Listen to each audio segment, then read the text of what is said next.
Can I distill peanuts? Yes, I know I can. I haven't tried it yet, but the real question is it going to be delicious? How's it going, chasers? I hope you're having a kick-ass week. I'm Jesse, this is Still It. I have a bunch of peanuts, and you're probably asking why I said peanuts are in an M&M's container. Well, my eldest daughter just had her birthday party and requested a Cubs Scouts outdoor-themed birthday party with a trail mix themed snack bar as the food. So we had nuts, we had all sorts of different candies, different savory things, and it turns out when you put all that stuff on the table, the kids just eat the candy. So I have an empty M&M's container and a buttload of peanuts to get through. Let's distill them. Let's start by getting a 1/2 litre, that is this, in Freedom units into the still. We're going to get that turned on. I am aiming for 50 degrees Celsius today. That's that, once again, in Freedom units, and I'll be using my laser thermometer to check this quickly and easily, because that's going to warm up really quick. If you haven't worked it out, team, this is another episode of Meme Spirits, where I put random things into a little still to see what happens when you distill them. The haters are going to say that this is just clickbaity bollocks for YouTube views, which, I mean, it's my job to get views, right? But I am a firm believer that curiosity and creativity are the best way to learn damn near anything. And I kind of have ulterior motives when it comes to the peanuts, so I'll talk about that in a little bit. Anyway, how many peanuts do we really want in here? That is the question. I'm thinking probably that much. What do you reckon? A little bit more. Yeah, there we go. And I am going to give these a really quick blitz in, don't fall off, in the food processor. I need to use this quickly. My wife is out right now. By the time she gets home, I need to have this back in the kitchen. You know.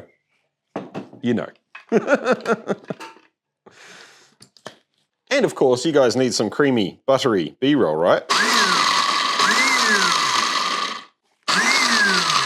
All right, that should do us. Let me get that in here, and we'll see how it's looking, how thick it is. I'm completely just shooting from the hip on this one, team. I don't really know what's optimal when it comes to peanut to vodka ratio for peanut vodka, I guess we're calling it. That is looking about right, I think. Honestly, if I was doing this to try and just make something tasty, I would use way less peanut. But I found doing these things, wow, that tastes peanutty already.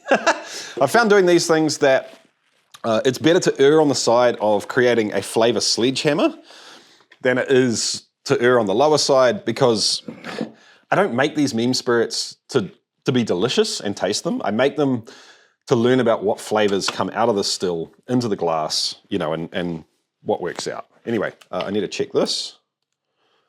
52. That'll work. Power off. Still head on. I'm going to leave this for an hour or so to macerate. The extra heat's just going to help that process, you know, get the flavor out of the peanuts into the liquid so it's more available for carryover in distillation. While that's doing its thing, I'm going to get these inside and clean it. I'll see you soon. All right, team, we're back. Been gone for about an hour and a half. Milled some grain for another video, groomed the lambs for kids' ag day, got filthy, had a shower, back. And I am not ashamed to say I am very, very excited to see how this turns out. So let's get this up and running and find out.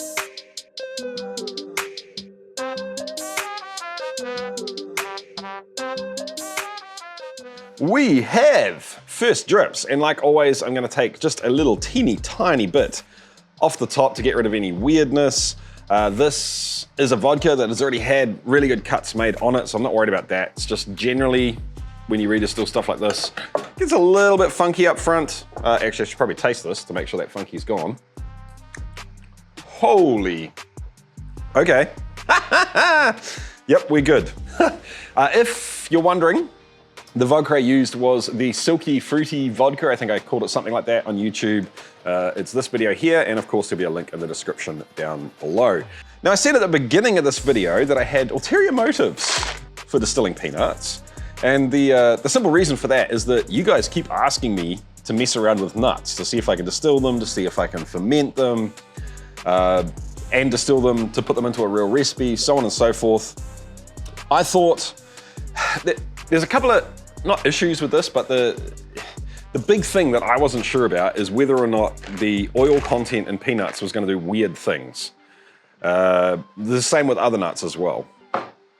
The second thing is whether or not the flavor would actually carry over. So the plan is to run a Meme Spirits episode and just test the flavor carryover. Does that work? Does it come out tasting good? Is it something that we like? And is it something that may potentially be useful somewhere else? If this works, then we can kind of take the next step and look at actually putting peanuts into a recipe and maybe even fermenting them. So let's run this out, taste it, and we can make a plan going forward.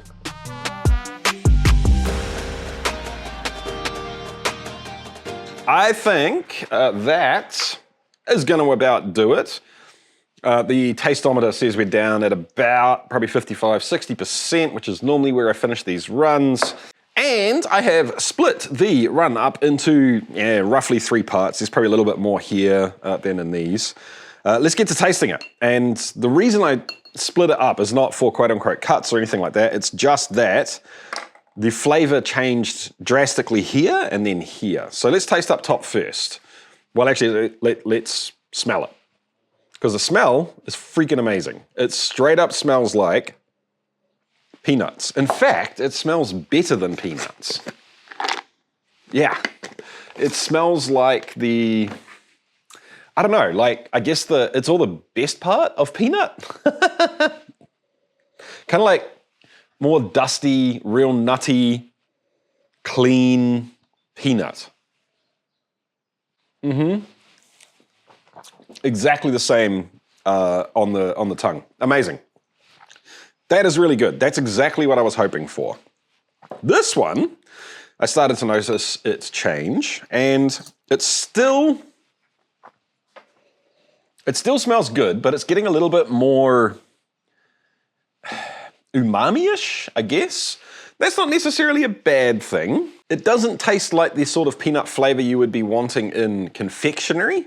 It's more like the peanut flavor in a satay, I guess you would describe it as. And maybe not exactly what I was after or hoping for in this, but I could see this being interesting in some spirits. Yeah. This is more like actually eating peanuts. It has a little teeny tiny bit of that kind of dusty confectionery-like peanut. And when I say confectionery peanut, I don't mean it's sweet. I just mean it's that kind of essence of peanut that shows up in a lot of confectionery things without the umami, borderline, oily side of things as well. That's nice. And interestingly enough, if I mix these, I have a sneaky suspicion this will be pretty good as well. So hold on. Yep, real intense peanut flavor. It has that slight borderline oily kind of umami, savory thing to it that makes eating peanuts by themselves really good. And the flavor, that's almost better. You get that nutty hit at the beginning, and then it's layered with the umami-ness and kind of the moorishness of putting it all together. I like that. Let me get rid of this, and we'll move on to what is almost, it's borderline like the second half of the run. And remember, I stopped this at about 60%, roughly. This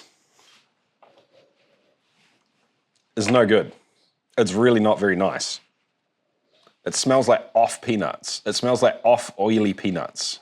Kind of like a natural peanut butter that sat around for too long, and the oil's, it's not rancid, but it's just oxidized and meh and strange. There's nothing good about that on the palate. I don't enjoy that. I can't see how that would be beneficial to almost anything. I wonder, are the peanuts Now the peanuts smell, I mean, they're not the best peanuts, but they don't smell off by any means. And this is kind of what I was concerned about with peanuts. I was concerned that the oiliness of the peanut is just gonna kind of take over too much of the run. If you're willing to only collect half of what you would normally collect, you could probably get something kind of interesting. But that's not gonna work if we're gonna put it into a whiskey mash, right? Like, we don't wanna screw up half of our final product for the sake of adding peanuts into a whiskey or into a rum or into a whatever we make. So where does that leave us? I am excited partially and disappointed partially in terms of using peanuts going forward. This is way better than I could have expected. This is amazing. These together is really, really good as well. This makes me want to pursue this more. This is a giant letdown and kind of what I expected. Let's have a look in the pot. I'm interested to see how much oil is actually sitting in here. It's not a crazy amount, but yeah, this smells like just nasty ass, really off peanuts. That's not enjoyable at all. So I need to say huge thank you to the Patreons. Thank you for being the people that support us day in, month out. We thoroughly appreciate it. Honestly, not sure if we could do what I do without you guys. So thank you very much, team. This is an awkward one in that I have more than enough to pursue this and a giant setback. I feel like on this topic, I need a bit of a call a friend, a phone a friend for help. And luckily, I know a guy who's messed around with this a whole lot, and you might have actually seen him as well. So look out for that in probably about 3 weeks' time. All right, guys, I'll catch you later. Have a kick-ass week. We'll see you next time.